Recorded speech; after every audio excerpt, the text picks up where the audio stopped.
Mantan Menteri Kelautan dan Perikanan Edi Prabowo mengungkapkan kekecewaannya atas vonis 5 tahun penjara yang diterimanya dalam kasus suap ekspor benih-bening lobster atau benur.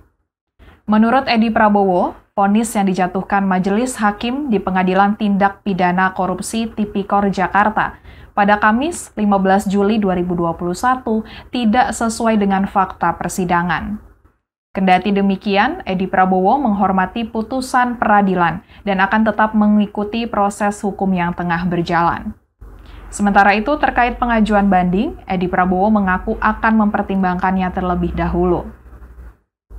Dikutip dari Kompas.com, kekecewaan Edi Prabowo atas vonis 5 tahun penjara ini nyatanya tidak sesuai dengan pernyataannya pada akhir Februari 2021 lalu.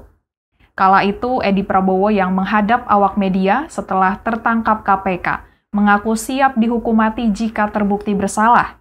Edi Prabowo menegaskan dirinya tidak akan lari dari kesalahannya dan tetap bertanggung jawab.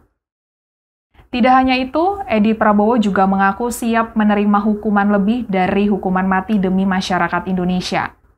Lebih lanjut, Edi Prabowo mengatakan, setiap kebijakan yang ia ambil selama menjadi menteri adalah untuk kepentingan masyarakat.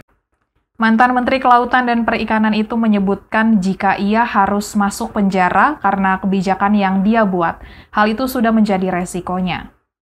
Sebelumnya diberitakan mantan Menteri Kelautan dan Perikanan Edi Prabowo divonis 5 tahun penjara dan denda 400 juta rupiah, subsidiar 6 bulan kurungan penjara, dalam kasus suap ekspor benih-bening lobster atau benur.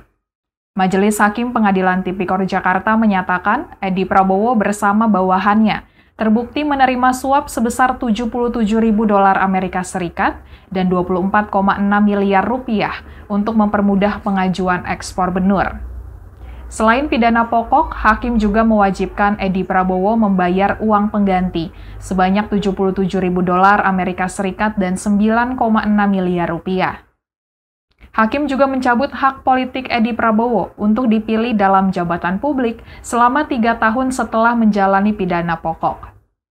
Menanggapi putusan ini, Komisi Pemberantasan Korupsi KPK mengaku menghormati dan mengapresiasi vonis 5 tahun penjara kepada Edi Prabowo.